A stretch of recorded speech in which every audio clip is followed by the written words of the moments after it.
PBB lulus resolusi genjatan senjata di Gaza. Assalamualaikum dan salam Malaysia Madani.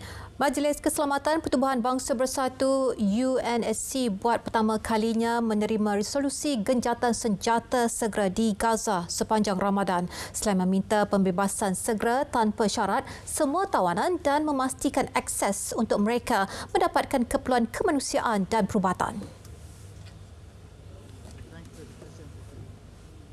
Will those in favor of the draft resolution contained in document S/2024/254 please raise their hand.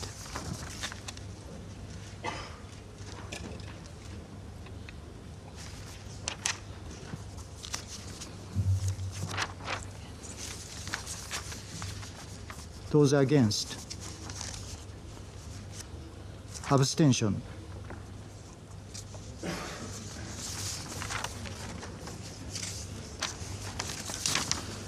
The result of the voting is as follows: 14 votes in favor, 0 vote against, 1 abstention. The draft resolution has been adopted as Resolution 2728/2024. Resolusi tersebut turut menyasarkan satu genjatan senjata yang dapat bertahan lama, juga menekankan keperluan segera kedua-dua aspek iaitu meluaskan aliran masuk bantuan kemanusiaan di seluruh Gaza dan memperkukuhkan perlindungan kepada orang awam.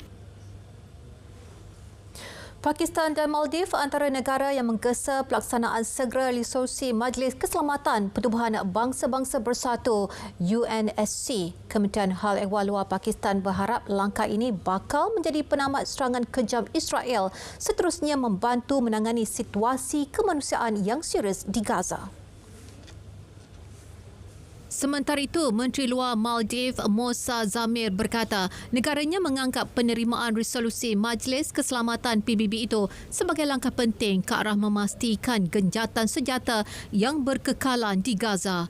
Kebencian antarabangsa terhadap Israel telah meningkat berikutan kempen pembunuhan beramai-ramai yang tidak berkesudahan yang menyasarkan hospital, rumah dan infrastruktur awam. Rejim Zionis telah membunuh atau mencederakan lebih 100,000 rakyat Palestin dan menyebabkan 2 juta orang kehilangan tempat tinggal dalam tempoh 171 hari sejak 7 Oktober di wilayah Palestin yang dikepung. Walaupun resolusi berkenaan dilihat suatu jalan ke arah menamatkan konflik di Gaza, namun Israel dan Hamas tetap mahukan syarat masing-masing bagi genjatan senjata menyeluruh di Gaza dipenuhi sekaligus menolak resolusi yang diluluskan UNSC itu. Pendirian kedua-dua pihak terbabit dimaklumkan kepada pengantara rundingan konflik Israel-Palestin. Hamas berpegang kepada syur asalnya iaitu mahu tentera Israel berundur sama sekali dari Gaza. Pada masa sama, mahu memastikan penduduk Palestin yang hilang tempat tinggal kembali semula ke wilayah berkenaan. Israel pula tetap dengan pendirian mahu kumpulan pejuang Hamas dihapuskan dan semua tebusan yang ditahan dibebaskan bagi pertukaran tahanan Palestin. Sementara itu, keputusan Amerika untuk berkecuali dalam undian tersebut mendorong Perdana Menteri Negara Haram Israel Benjamin Netanyahu membatalkan lawatan delegasi penasihat utamanya ke Amerika.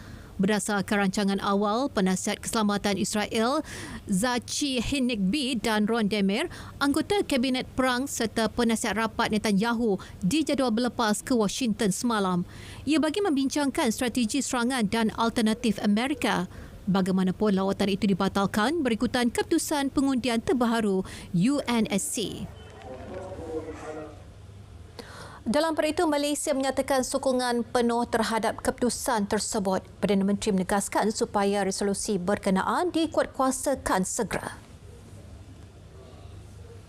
Jelas beliau, Amerika Syarikat perlu memastikan sekutunya menghormati kehendak masyarakat dunia yang mahukan genjatan senjata selain membenarkan kemasukan bantuan kemanusiaan secara besar-besaran. Hampir 6 bulan berdepan penderitaan dan kesakitan, penduduk di Gaza perlu dibebaskan.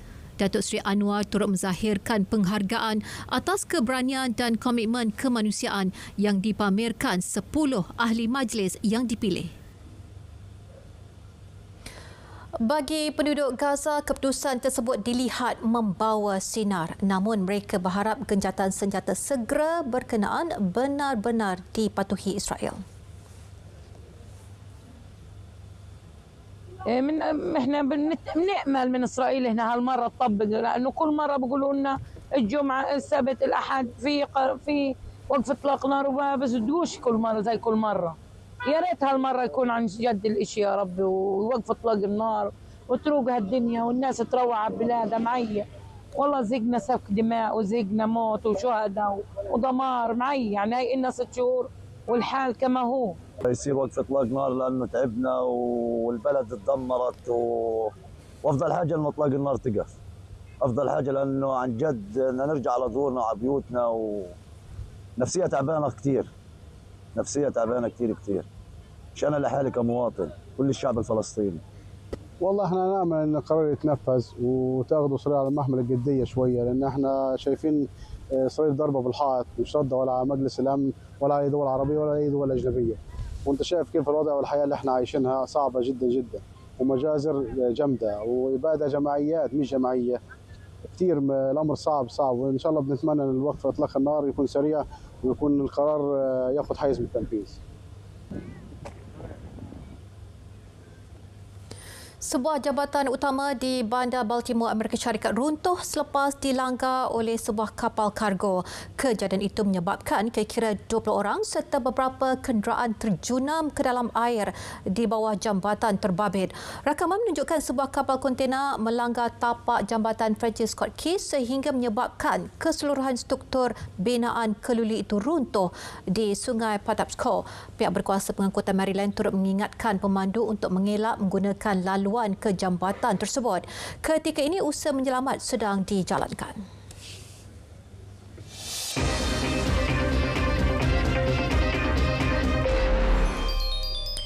Menteri-menteri luar ASEAN mengutuk sekeras-kerasnya serangan pengganas di Moskow, Rusia pada 22 Mac yang mengakibatkan kehilangan banyak nyawa termasuk kanak-kanak.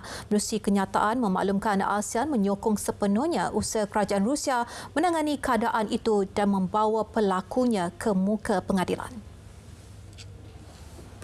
Menteri-menteri luar itu juga menekankan kepentingan segera bagi sebuah usaha bersepadu untuk menghapuskan kesengsaraan akibat keganasan secara komprehensif dan menyeluruh.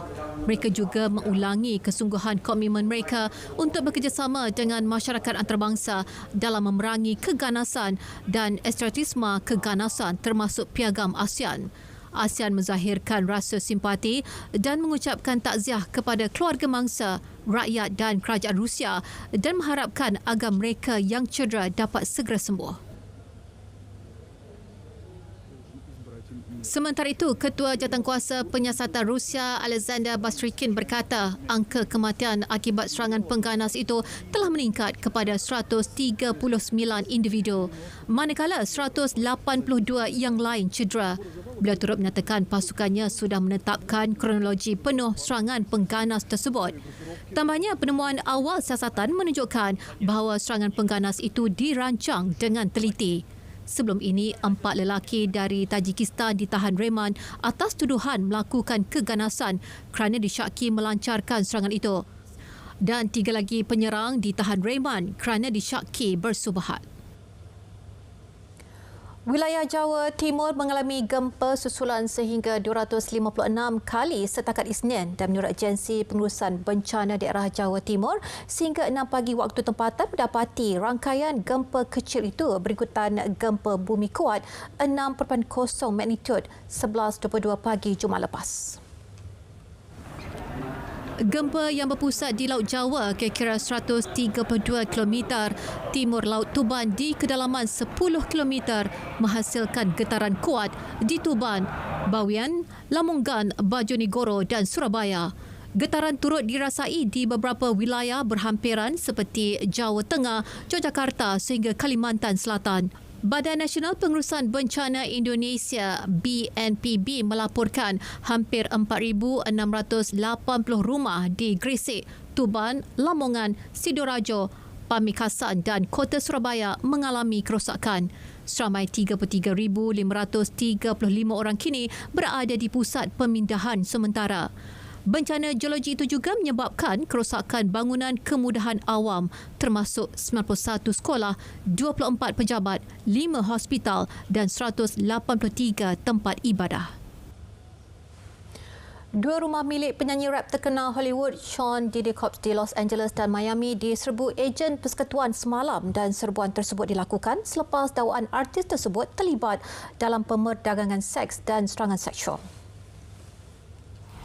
Serbuan itu dilakukan dengan kerjasama Siasatan Keselamatan Tanah Air HSI, namun begitu wakil dari pihak PDD belum mengeluarkan sebarang komen berkenaan serbuan tersebut. Combs menghadapi beberapa tuduhan serangan seksual yang dikemukakan baru-baru ini termasuk oleh penyanyi R&B Casey yang diselesaikan tahun lepas. Seorang lagi mangsa menuduh Combs merogolnya 20 tahun lalu ketika dia masih berusia 17 tahun.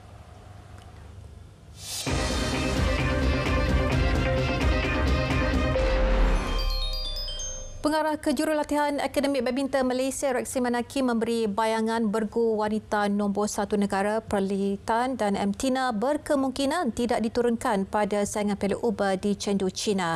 Rexy berkata barisan kejurulatihan merasakan lebih wajar sekiranya Perlitina diketepikan bagi membolehkan mereka menumpukan pada persiapan kesukan Olimpik di Paris. Jelas Rexy, secara realistiknya sekiranya Perlitina beraksi di Piala UBA, mereka ada peluang menang satu perlawanan. Namun nanti kesudahannya, pasukan tetap tewas dengan 1-4. Tambahnya bukan memperkecilkan peluang skot Piala UBA, namun itulah realiti. Pihaknya akan berbincang dan mendengar pandangan daripada pihak pengurusan BAM sebelum keputusan akhir dibuat. Skuad wanita negara yang merupakan pilihan ke-10 Piala UBA bakal mengharungi misi mencabar dalam kumpulan B bersama pilihan keempat Thailand, Taiwan dan Australia. Beralih ke sukan luar negara, pemain bola sepak Brazil Dani Alves dibebaskan dari penjara Barcelona semalam. Dia membayar ikat jamin €1 juta atas sabitan kesalahan merogol seorang wanita di tandas kelab malam pada 2022. Rabu lalu, Mahkamah Tempatan memutuskan bahawa Alves boleh dibebaskan dengan ikat jamin sementara proses rayuan dibuat. Alves turut menyerahkan pasportnya dan tidak boleh meninggalkan Sepanyol sebagai syarat tambahan pembebasannya. Mahkamah turut mengenakan perintah sekatan yang melarangnya mendekati mangsa dalam lingkungan 1,000 meter. Pemain itu telah menjalani kira-kira 1/4 daripada hukuman penjara selama 4,5 tahun. Bekas pertahanan Barcelona, Juventus dan PSG itu ditahan sejak Januari 2023 atas kesalahan merogol. Baik, Dunia 10 berakhir di sini. Dari sungai ke segara Palestin pasti merdeka. Dengan itu, Assalamualaikum dan salam Malaysia Madani.